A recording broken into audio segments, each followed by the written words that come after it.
In this video, I'm going to discuss the real facts about how to plan for ADA seating for bars and restaurants you won't want to miss.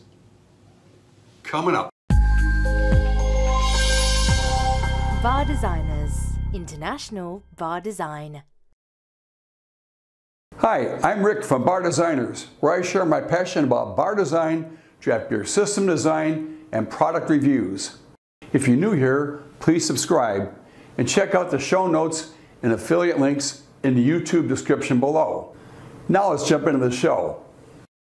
Does this image look familiar? How about this one? If this one looks less familiar, this is how we accommodate wheelchairs at bars nowadays. And it's something that every bar should have. And I'm going to explain why. From your parking lot to your bathrooms and all parts in between, all portions of your commercial building are governed by the Americans with Disabilities Act, also known as ADA. When it comes to planning for ADA seating, we have to be aware of what the code says and that it's very specific about the percentage of seating and tables and so forth that we must dedicate to those who are handicapped.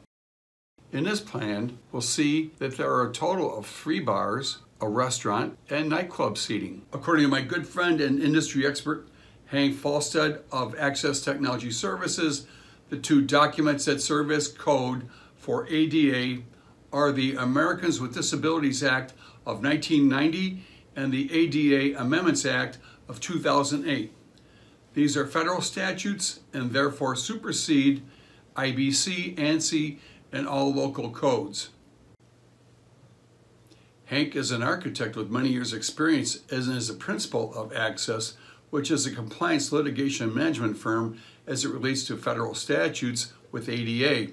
He also provides plan check services, consulting, auditing, reporting, and expert witness testimony, among other things.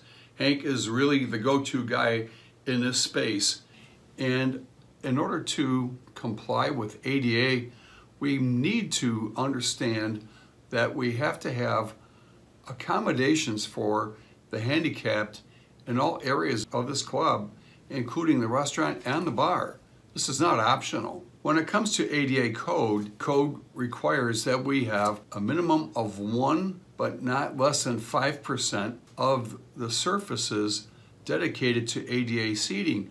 Now in this restaurant, we have 14 tables. 5% of 14 is still less than 1, but we have to have a minimum of 1 table. In this instance, we've exceeded the code by providing 2 accommodations at these tables over here. And at these tables, we have an area for the wheelchair in the dotted line and a companion seat, which is to the inside along the bench seat.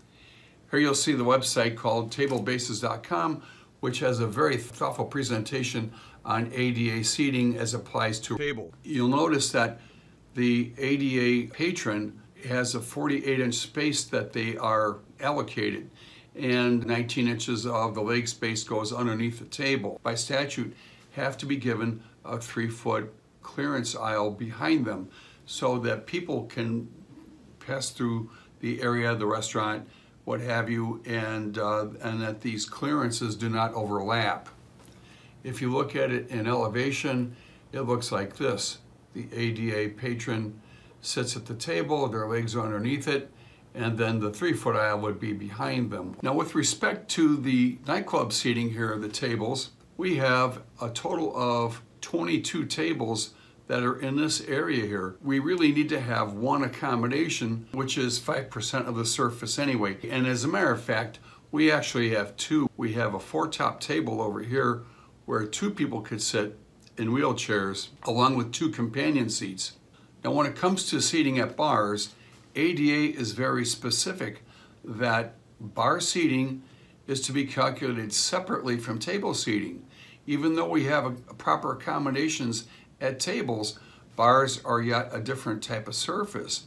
And so the thought is that they discriminate against those who are handicapped by putting them at a table when we have people who are enjoying the experience who are sitting at the bar itself. So the ADA code requires that bar surfaces are calculated similar to the table surfaces in that we have a minimum of 1 accommodation and a maximum of 5%. So as we see in this particular layout, we have 3 bars. One has 12 seats, one has 5 seats, and the other has 7. That's a total of 24 seats. Now, according to the calculations, that still only equates to 1 ADA accommodation.